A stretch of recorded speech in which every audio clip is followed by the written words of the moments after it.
First of all, I want to talk about Randy Orton and Cody Rhodes and their feud. It's been fire, okay? Fire. And the only reason this feud has been fire is because Randy Orton turned heel. Everybody knows it. We have been waiting for him to turn heel forever. Now, I'm not going to take any flowers away from Cody Rhodes.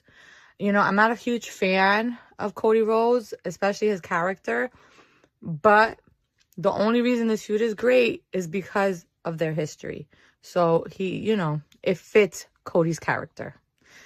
I do want to say this past Monday, randomly, by the way, Cody was on Raw. Why? Who the hell knows, right? Why he was on Raw. He is on SmackDown, but whatever. Stephanie came out. Yeah, Stephanie McMahon came out, and she was all like, "Oh, you don't have what it takes." And I was looking at this, and mind you, I'm not a fan of Cody Rhodes, the character. You know, he's the White Knight. You know, he's always saving people. He's all moral. But the one thing about his character that I enjoy is that when Cody has to be violent, when somebody messes with him, you know what Cody does? Cody becomes violent too.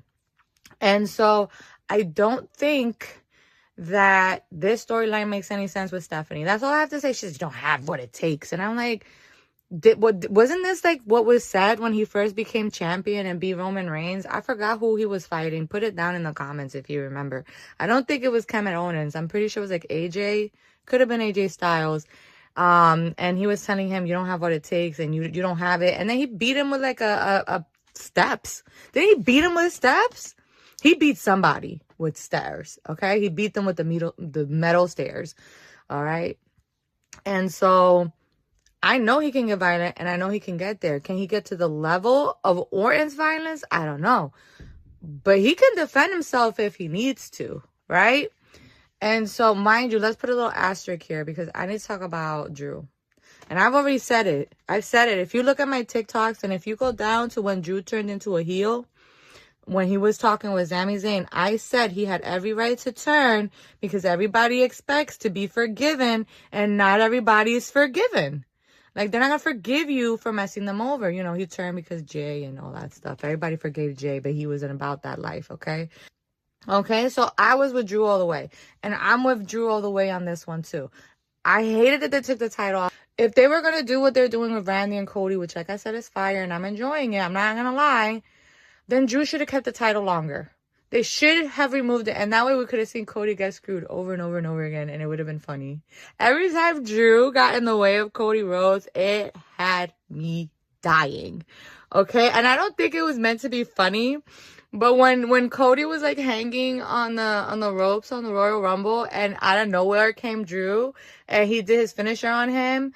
I forgot what it is, something kick. And another thing, Cody was never supposed to get a rematch. And so I feel like he was done dirty. I don't care. He was done dirty. Why is Cody Rhodes in a Royal Rumble match? I can understand Drew's point of view. And I don't think he was the one who attacked Jacob Fatu. And I don't think he was the one who attacked Jay. I think the person who attacked those two was Sami Zayn because Sami has lost his mind. He lost his mind a long time ago.